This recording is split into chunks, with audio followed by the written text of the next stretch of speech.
Assalamualaikum warahmatullahi wabarakatuh. Salam Om Swastiastu, Namo Buddhaya, salam kebajikan. Selamat siang dan salam hormat pada Ibunda dosen tercinta kita, yaitu Ibunda Ella Faraha, SPD MA, selaku dosen dari mata kuliah Technopreneurship UIN Haji Abdurrahman Wahid Pekalongan. Pada hari ini tentunya kami akan memaparkan terkait analisis Business Roadmap Model 1.0 yang sudah kita analisis. Tapi sebelumnya perkenalkan, saya Muhammad Hamdan Aldiansyah dengan nomor NIM 6032480. Kalau ada rekan saya, Mas Ali, boleh silakan masuk. Oke, perkenalkan, nama saya Muhammad Irfan Ali dengan NIM 603244058. Boleh, Mas Arun, silakan masuk. Perkenalkan, nama saya Karunia Rarjo dengan NIM 603244016. Baik, dan yang terakhir ada Mas Nabil. Perkenalkan, nama saya Muhammad Abdurrahman dengan NIM 6032415. Baik, pada hari ini kita akan memaparkan terkait business roadmap yang sudah kita analisis. Yang pertama, kita akan masuk ke definisi ataupun visi daripada bisnis itu sendiri yang akan dijelaskan oleh Mas Ali. Silakan Mas Ali. Baik, terima kasih atas waktunya Mas Ali. Oke, jadi di sini saya akan menjelaskan dari bagian visi dan juga definisi bisnisnya terlebih dahulu. Untuk visinya sendiri itu kami ingin supaya platform yang kami buat nantinya itu menjadi penyedia layanan jual beli bank materi dan soal perkuliahan yang mudah dan aman bagi seluruh mahasiswa, yang dimana nantinya platform yang kita buat itu juga bisa menjadi ladang cuan bagi teman-teman mahasiswa semuanya. Nah, UI Note sendiri itu berfokus menghasilkan aliran dana dari berbagai macam sumber ya. Yang pertama itu ada pembagian fee dari transaksi jual dan juga belinya, kemudian serta pemanfaatan ruang iklan yang dimana nantinya UMKM atau mitra yang ingin bekerja sama itu bisa memasang iklan di platform yang kami miliki. Oke.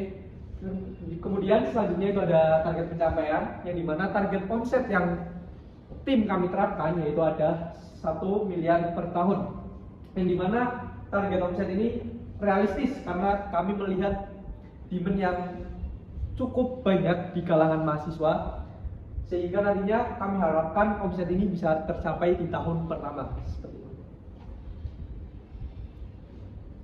Baik, terima kasih banyak Mas Ali atas penjelasannya. Dan berikutnya kita akan masuk ke pembahasan berikutnya, itu tentang target pasar utama kita yang akan dijelaskan oleh Mas Arun. Silakan Mas Arun.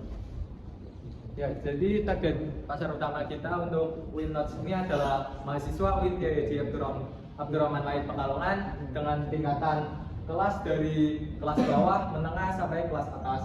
Nah, baik dari mahasiswa itu banyak yang membutuhkan bank materi dan bank soal. Jadi target utama kita adalah mahasiswa ini. Lalu selanjutnya nilai tambah platform UIN Notes ini yang pertama bagi pembeli adalah mereka bisa mendapatkan passive income dari catatan-catatan materi yang sudah mereka buat daripada menganggur, jadi mereka bisa mendapatkan passive income. Yang kedua, bagi pembeli mereka tidak usah repot-repot untuk mencari materi-materi ke cutting-cutting, mereka tinggal cari di UIN Notes ini, maka mereka bisa menemukan materi yang mereka cari. Lalu yang ketiga adalah keterjangkauan. Untuk harga di UIN Notes sendiri, harganya sesuai dengan kantong pelajar. Lalu yang keempat ada kemudahan akses. Untuk mengakses platform UIN Notes ini sangat mudah dan dengan antarmuka yang user friendly sehingga nyaman untuk digunakan. Lalu yang kelima ada fiturnya interaktif dan ada fitur khusus ruang diskusi untuk mereka mengobrol tentang materi-materi yang akan mereka cari. Jadi itu dia fitur khusus yang ada di UIN Notes. Baik, terima kasih banyak kami sampaikan kepada Mas Arun atas penjelasannya. Untuk berikutnya kita akan masuk ke pembahasan distribusi dan juga promosi, akan disampaikan oleh Mas Nabil. Silakan Mas Nabil. Baik, terima kasih Mas Aldi. Selanjutnya yaitu ada saluran distribusi dan strategi promosi. Dari saluran distribusi sendiri kita memiliki lebih dari satu saluran, yaitu omnichannel, untuk memastikan cakupan kita itu menjangkau seluruh target pasar kita. Nah, untuk yang pertama kita ada saluran offline, yaitu kita menawarkan produk secara offline tentunya dengan menawarkan ke mahasiswa secara langsung di area kampus. Lalu yang kedua ada strategi online, yaitu dengan transaksi digital dan juga melalui sosial media seperti itu. Selanjutnya ada strategi promosi. Yang pertama kita fokuskan ke media sosial karena untuk saat ini media sosial itu sudah mencapai seluruh target pasar mahasiswa. Nah, terus kita juga mengambil strategi promosi melalui MOM atau mouth of mouth, mulut ke mulut.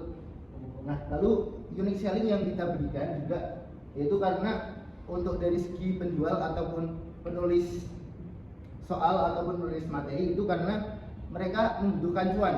Nah, kita menyediakan platform untuk kebutuhan tersebut. Lalu dari segi pembeli itu juga kita menyediakan materi-materi yang mereka butuhkan. Nah, dari ini bisa menjadikan user itu menetap karena platform itu murah dan lengkap. Selanjutnya, nah untuk operasi dan kemitraan, yang pertama aktivitas utama kita itu yang pertama ada deployment atau proses pembuatan sistemnya. Nah, yang kedua itu ada production, bagaimana kita menyebarkan sistem yang sudah kita buat kepada user-user yang kita targetkan. Yang terakhir ada maintenance, itu bagaimana kita memelihara agar sistem itu tetap berjalan stabil. Selanjutnya sumber daya. Sumber daya ini diperlukan untuk menjalankan aktivitas utama tadi. Nah, untuk sumber daya yang kita butuhkan yaitu tim programmer yang andal tentunya. Karena programmer ini merupakan kebutuhan utama untuk membuat sebuah sistem. Lalu ada juga tim marketing yang agresif. Marketing juga dibutuhkan supaya sistem yang telah kita buat mencapai target pasar yang kita tuju. Yang terakhir yaitu infrastruktur dan hosting database yang stabil untuk menjaga skalabilitas dari sistem yang kita buat. Yang terakhir ada kemitraan. Kemitraan ini untuk menjalin kolaborasi terhadap mahasiswa supaya kita lebih mudah untuk menjangkaunya. Nah, yang pertama kita itu ada Ormawa atau organisasi mahasiswa. Nah, itu karena Ormawa itu yang paling dekat dengan mahasiswa sehingga kita akan berkolaborasi erat dengan Ormawa. Juga komunitas-komunitas yang ada di kampus tentunya kita juga akan berkolaborasi supaya target pasar kita itu bisa tercapai. Sekian Mas Aldi. Baik. Terima kasih banyak Mas Nabil atas penjelasannya. Baik, setelah tadi bersama kita melihat ataupun menyimak dari definisi, visi, lalu juga sampai tadi kemitraan. Untuk berikutnya kita akan masuk ke pembahasan sumber pendapatan. Bagaimana sih sumber pendapatan dari bisnis kita itu sendiri? Nah, di sini kita udah bagi menjadi 3 sumber pendapatan yang sudah kita tulis di sini.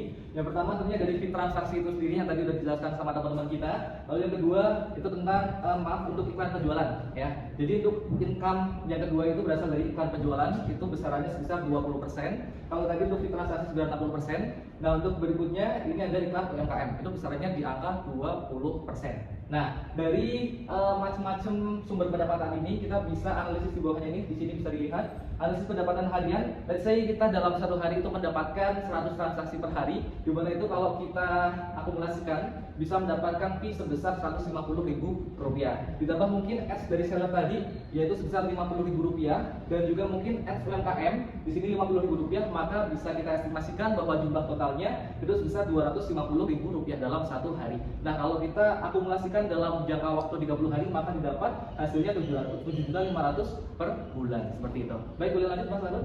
Nah, setelah tadi bersama kita lihat income quarter dari bisnis kita itu sendiri dalam waktu 1 bulan, yaitu tadi sebesar Rp7.500.000, maka kita akan menghitung bagaimana pengeluaran bulanan dari bisnis kita itu sendiri. Bisa dilihat di sini untuk pengeluaran utama dari bisnis kita itu untuk gaji programmer ya, yaitu sebesar di Rp2 juta.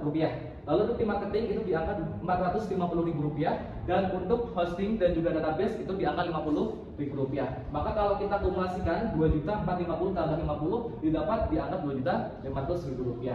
Nah, dari tadi hasil income Rp7.500.000 ya, dimana itu masih kotor ya untuk pendapatannya, ketika kita kurangkan dengan pengeluaran bulanan kita didapat untuk margin sehat atau bersihnya itu di angka Rp5 juta. Mungkin itu boleh lanjut Mas Anun.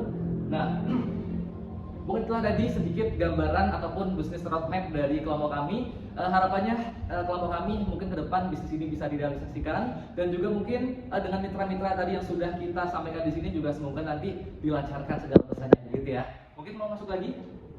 Boleh. Oke, masuk lagi. Baik, mungkin itulah presentasi dari kelompok kami. Mohon maaf kalau terdapat tutur kata ataupun hal-hal yang kurang berkenan. Di mungkin hati ibu dosen ya, karena sebetulnya kesempurnaannya adalah milik Sang Tuhan. Terima kasih. Wassalamualaikum warahmatullahi wabarakatuh.